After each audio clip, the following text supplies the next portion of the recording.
سعید نورسی رحمہ اللہ کے لمحات نام کی کتاب سے 11واں لمحہ ہم جاری کریں گے۔ 10واں نقطہ اللہ تعالیٰ کا فرمان گرامی ہے قُلْ إِن كُنتُمْ تُحِبُّونَ اللَّهَ فَاتَّبِعُونِي يُحْبِبْكُمُ اللَّهُ۔ اس آیت کریمہ میں ایک معجزانہ اعجاز پایا جاتا ہے، یعنی یہ کہ ان تین جملوں میں بہت سے معانی پائے جاتے ہیں۔ آیت کریمہ کہتی ہے اگر تم اللہ پر ایمان رکھتے ہو تو پھر تم اس کے ساتھ محبت بھی رکھتے ہو، تو جب تم اس سے محبت رکھتے ہو تو پھر تم ہر کام اسی انداز سے کرو گے جسے وہ پسند کرتا ہے، اور یہ صرف اس لیے ہے کہ تم اس ذات کی طرح کے بن جاؤ جس کے ساتھ اسے محبت ہے، اور تم اس کے محبوب جیسے اسی صورت میں بن جاؤ جب تم اس کے محبوب بھی کرو گے۔ بس جب تم اس کرو گے تب اللہ تم سے محبت کرے گا، اور یہ بات تو واضح ہے کہ تم اللہ سے محبت صرف اس لیے کرتے ہو تاکہ اللہ تم سے محبت کرے۔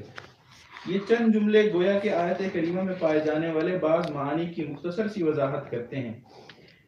اس طرح یہ کہنا بجا ہے کہ انسان کا سب سے اعلیٰ مقصد یہ ہے کہ وہ اللہ کی محبت کا اہل ہو جائے۔ یوں اس آیات کی نص یہ بتاتی ہے کہ اس بلند مقصد کو حاصل کرنے کا ذریعہ اللہ کے محبوب کی پیروی اور اس کی سنتوں کی اقتداء ہے۔ یہاں اگر تین نقطے ثابت کر دیے جائیں تو مذکورہ حقیقت بالکل واضح ہو جائے گی۔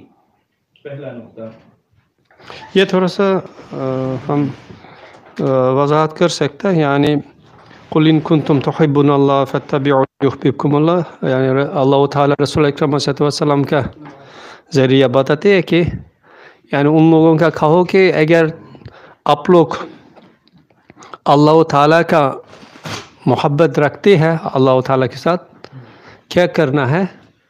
رسول اللہ صلی اللہ علیہ وسلم کا اتباع کرنا ہے۔ اگر اتباع نہیں کرتے ہیں یہ دلیل ہے کہ اللہ تعالیٰ کے ساتھ محبت نہیں ہے۔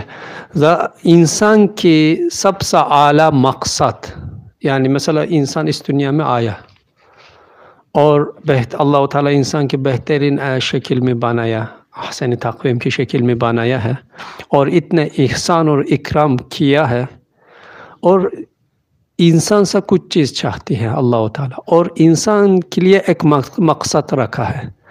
انسان کے سب سے اعلیٰ مقصد کیا ہے؟ اللہ تعالیٰ کی رضا کمانا ہے، یعنی اپنا خالق کی راضی کرنا ہے، اپنا خالق کی رضا حاصل کرنا ہے۔ اس رضا کی حاصل کرنا کے راستہ سب سے آسان، سب سے بہترین راستہ کیا ہے؟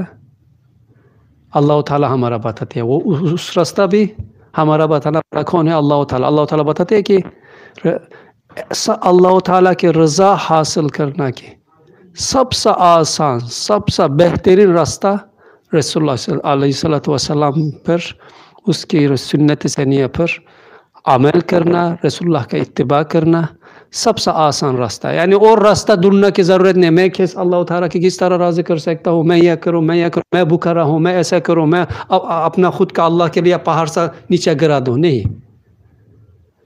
جاؤ رسول اللہ علیہ وسلم کیا کیا، کس طرح حرکت کیا، کس طرح عمل کیا، کس طرح عبودیت کیا، اس کی اتباع کرنا کہ ہم جتنا کر سکتے ہیں، کوشش کرنا اللہ تعالیٰ کی رضا کے حاصل کرنا کی، اور اللہ تعالیٰ کی محبت کے حاصل کرنا کی کافیہ، کیونکہ کائنات میں اللہ تعالیٰ سب سے یعنی پیغمبروں کے اندر دو پیغمبر کے لیے خاص خصوصی، حضرت ابراہیم اللہ تعالیٰ کا وفادار ایک پیغمبر تھا کہ اللہ تعالیٰ اس کا خلیل اللہ کے نام دیا، یعنی اللہ کے دوست۔ رسول اللہ صلی اللہ علیہ وسلم کا کیا عنوان دیا؟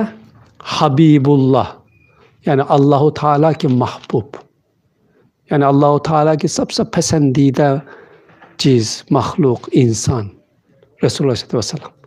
اس لیے اگر ہم اللہ تعالیٰ کی محبت چاہتے ہیں، ہم چاہتے ہیں کہ اللہ تعالیٰ کے ہم سے بھی محبت کرے، ہمیں بھی اپنا لیے محبوب بنائیں، اس کی راستہ رسول اللہ صلی اللہ علیہ وسلم کے راستہ پر چلنا ہے۔